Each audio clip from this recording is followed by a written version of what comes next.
حبايب قلبي، كل سنة وانتم طيبين. يلا بقى نعمل مع بعض العاشورة الكريمي الجميلة بطريقة سهلة جدا. أنا أميرة بكري. لو دي أول مرة بتشوفوني ادخلوا الصفحة أو القناة بتاعتي على حسب بتشوفوني على الفيسبوك أو اليوتيوب، هتلاقوا وصفات كتير هتعجبكم. ولو عجبتكم قناتي اشتركوا وفعلوا الجرس علشان يوصل لكم كل جديد بقدمه، وما تبخلوش عليا باللايك. ولو بتشوفوني على الفيسبوك ما تنسوش الفولو. يلا بينا بقى نشوف عملنا العاشورة القمر دي ازاي. عندي هنا كوبايتين من القمح البلدي، غسلتهم كويس قوي وضفت عليهم لكل كوباية كوبايتين ونص من المية. بس انت ممكن تضيفي 3 كوبايات من المية لكل كوباية، يعني الكوبايتين تضيفي لهم 6 كوبايات. لان انا شربت المية كلها، انا كنت حاطة 5 كوبايات وهي لما غلت شربت المية كلها. اول ما هتغلي معايا كده هحسب لها بالظبط 3 دقايق، يعني هتغلي غلوتين اللي هم بعد ما يغلي تحسبي 3 دقايق بالظبط. تمام، هنقفل عليها بقى وهنسيبها من ساعة لساعتين، ممكن تبيتيها يعني لو مش مستعجلة هتبيتيها، بس هي عادي يعني بعد ساعة أو ساعتين هتكون القمح بتاعك فشر بقى بالشكل ده، اتفتح كده وبان فيه البياض اللي من جواه كده. هنضيف عليهم بقى آه نص كوباية من الرز، يعني كل كوباية بليلة هتحطي لها ربع كوباية الرز. تمام كده. وزودت بقى مية وهرجع اغطي عليها زي ما انتوا شايفين بالليلة او القمح بتاعنا فشر كده، يعني فتح كده وبان الابيض اللي جواه، لان هو كده تقريبا استوى. بس خلي بالك لما بتحطي عليها الرز اول ما بتغلي بتفور، فتكوني واقفة جنبها او تبقى مع الرياع، ولما تغلي كده وتبدأي تهدي عليها النار. يعني اول ما بيغلي كده غلوتين مع الرز هتهدي النار بقى عشان الرز يستوي على مهله كده وما يلزقش في قعر الحلة. بعد ما استوى الرز معايا وتشرب كده بقى ما فيهوش اي ميه خالص، هبتدي بقى اضيف الحليب. انا حطيت لي الكميه المقادير بتاعتي دي 1.5 كيلو من الحليب. يعني لسه هضيف سوائل تانية، يعني لسه هضيف حليب تاني لما اقلب النشا وكده، بس انا ضفت دلوقتي 1.5 كيلو. تمام. هقلب بقى كويس قوي عشان خاطر انا كنت مسويه الرز خالص لحد ما استوى من غير ميه، فعشان ما يبقاش فيه اي تكتلات هفضل اقلب باستمرار، وعلشان كمان ما يلزقش مني في قعر الحله. اهم حاجه في الوقت ده تكوني واقفه جنبه ما تمشيش عشان خاطر اللبن ما يفرش منك.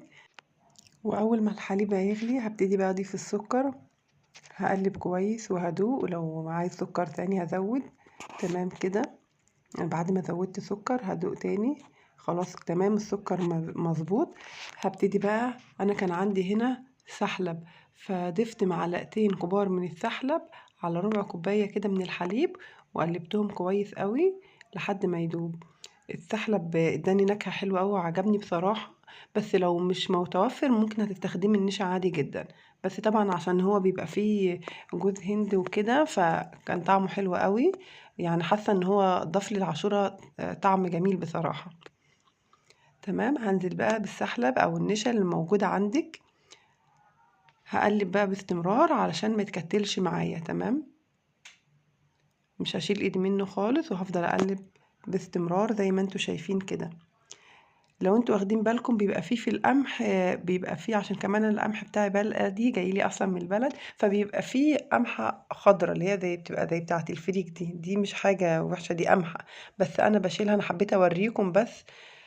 بحب اشيلها عشان هي ما تبقاش لونها مختلف. القمح زي ما انتوا شايفين شكله ذهبي وتحفة، فهي بيبقى لونها مخضر شوية علشان محدش يشوفها وهو بياكل يتقرف منها. وكمان لو هتقولي ليه مش بتشيليها وقبل ما تغسليها، مش بتبقى باينه، مش بتبان لونها غير لما بتستوي. تمام. بعد ما قلبت بقى كده وابتدى يغلي معايا والسحلب او النشا اللي في السحلب تقل، هبتدي بقى اجيب كيس كريم شانتيه على ربع كوبايه من الحليب او الميه، هقلبهم كويس قوي. تمام. لحد ما يدوب تماما او يندمج في الحليب. هبتدي بقى اضيفه على العاشوره بتاعتي. وعايزه اقول لك بقى ان الكريم شانتيه ده مع الخطوه اللي انا بعملها بعد ما بقفل على العاشوره، هم دول اللي بيخلوا العاشوره بتاعتي مختلفه جدا وبجد بتبقى تحفه. وعايزه اقول لك ان اي حد هيدوقها منك هيقول لك ان هي مختلفه عن اي عاشوره كلها قبل كده. كملي معايا وهتشوفي انا هعمل ايه. هنضيف بقى الكريم شانتيه وهنقلب كويس، هنفضل برضو نقلب باستمرار. تمام. لحد ما ترجع تبتدي تغلي معانا تاني. لما هتغلي هتحسي ان بقى في طبقه كريمه كده على الوش كده.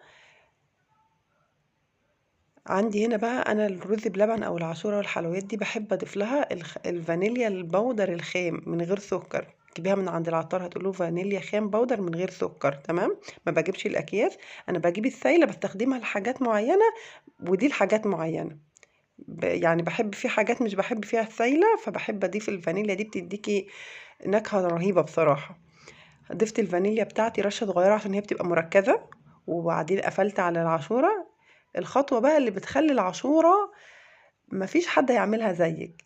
عارفة ايه وش اللبن؟ القشطة اللي بتحوشيها من وش اللبن، هتضيفي شوية جزر كده حلوين، انا ضفت يجي كوباية على المقادير بتاعتي دي، وهفضل اقلب بقى كويس زي ما انتوا شايفين كده لحد ما تختفي تماما. يعني عايزة بيبقى فيها بتحسي ان هي مفرولة كده، لا هفضل اقلب كويس جدا لحد ما يبقى كلها كريمي كده، وهي اصلا كده انا قفلت النار، يعني مش هخليها تغلي. الخطوة دي بعد ما تقفلي ضروري تكوني قفلت النار.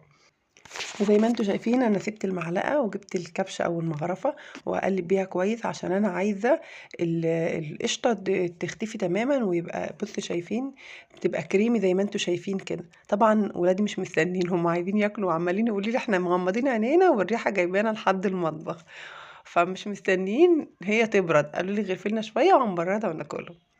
طبعا بألف هنا وشفا على قلوبهم حبايب قلبي، هم فرحتهم دي اللي بتشجعني اعمل اي حاجه بصراحه. ربنا يبارك فيهم ويحفظهم ويحفظ ولادنا جميعا.